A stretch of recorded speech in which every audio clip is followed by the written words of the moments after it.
নমস্কার, আমি সঞ্জয় কর্মকার। আমার গল্পকথা ও কবিতা ইউটিউব চ্যানেলে সকলকে জানাই স্বাগত। সেই সঙ্গে সকলকে জানাই শারদীয়ার প্রীতি, শুভেচ্ছা ও অভিনন্দন। এবং এই প্রসঙ্গে এও জানাই যে যারা এই কদিন আগে প্রাকৃতিক দুর্যোগে অকালে প্রয়াণ হলেন, তাদের সকলের পরিবারকে জানাই আমার আন্তরিক সমবেদনা। এবং যারা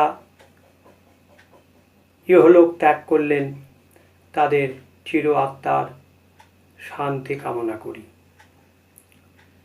আজকে একটি বিশেষ ঘোষণা বা ভাবনা আপনাদের সঙ্গে শেয়ার করব বলেই বা জানাবো বলেই আমার ইউটিউব চ্যানেলে এসে উপস্থিত হয়েছি। অনেকেই আমার কবিতা আবৃত্তি শুনেছেন, আপনাদের অনেকেরই ভালো লেগেছে। কেউ কেউ আপনারা প্রশংসা করে মন্তব্য করেছেন। এজন্য সকলকে জানাই আমার আন্তরিক কৃতজ্ঞতা এবং ধন্যবাদ। কিন্তু আগামী দিনে আমি নিরবিচ্ছিন্নভাবে কবিতা পাঠ না করে আমি বিখ্যাত এবং প্রখ্যাত সাহিত্যিকদের গল্প পাঠ করব, অর্থাৎ গল্প পাঠ করে শোনাব। বিভিন্ন বয়সের বড়দের, ছোটদের, তরুণদের বা কিশোরদের বা বিভিন্ন স্বাদের গল্প আমি পাঠ করব। আমাদের বাঙালি সাহিত্যিক বা অন্যান্য বিদেশি সাহিত্যিক তাদের বাছাই করা ছোট ছোট গল্প, অর্থাৎ সেই গল্প আমি নির্বাচিত করে আমি আমার ভালো লাগা গল্পগুলো পাঠ করব এবং পাঠ করে আপনাদের শোনাব। কিন্তু তারই মাঝে আমি কবিতাও আবৃত্তি করব। সেটা ধারাবাহিকভাবে হয়তো হবে না, মাঝে মধ্যে কবিতা আবৃত্তি করব। সেই সঙ্গে আপনাদের কাছে প্রতিবেদনও উপস্থাপিত করব বা তথ্য সহকারে প্রতিবেদন আমি আপনাদের সামনে তুলে ধরব। ইতিমধ্যেই আপনারা জানেন যে আমি বিভিন্ন বিষয়ে প্রতিবেদন তুলে ধরেছি।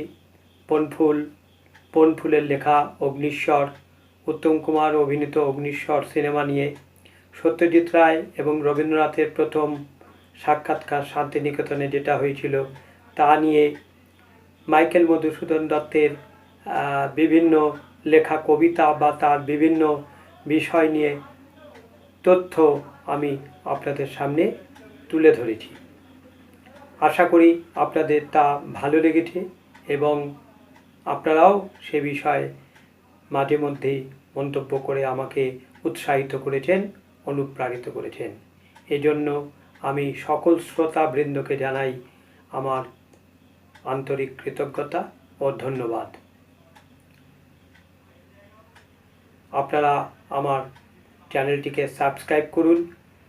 আমার প্রতিবেদন, কবিতা আবৃত্তি আপনারা লাইক করুন এবং কমেন্টস করে আপনাদের উপযুক্ত পরামর্শ বা মন্তব্য প্রদান করে আমাকে অনুপ্রাণিত করুন এবং সমৃদ্ধ করুন। আগামী দিনে আমি গল্প পাঠ করব, বিভিন্ন সাহিত্যিকদের বিভিন্ন স্বাদের গল্প। আশা করি আপনাদের সেই গল্প পাঠ ভালো লাগবে এবং সেই গল্প পাঠ কেমন হলো তা শুনে আপনারা আপনাদের মূল্যবান মন্তব্য প্রদান করে আমাকে জানাবেন এবং আমি যাতে আরও ভালো করে তা সুসম্পন্ন করতে পারি, এটা আপনাদের কাছে আমার সনির্বন্ধ অনুরোধ রইল। আজ এই পর্যন্তই। আপনারা সবাই সুস্থ থাকুন, ভালো থাকুন, আনন্দে থাকুন। পুজোর দিনগুলো উৎসব মুখরিত হয়ে উঠুক, সবাই ভালো করে পুজো কাটান। আজ এখানে বিদায় নিচ্ছি। নমস্কার।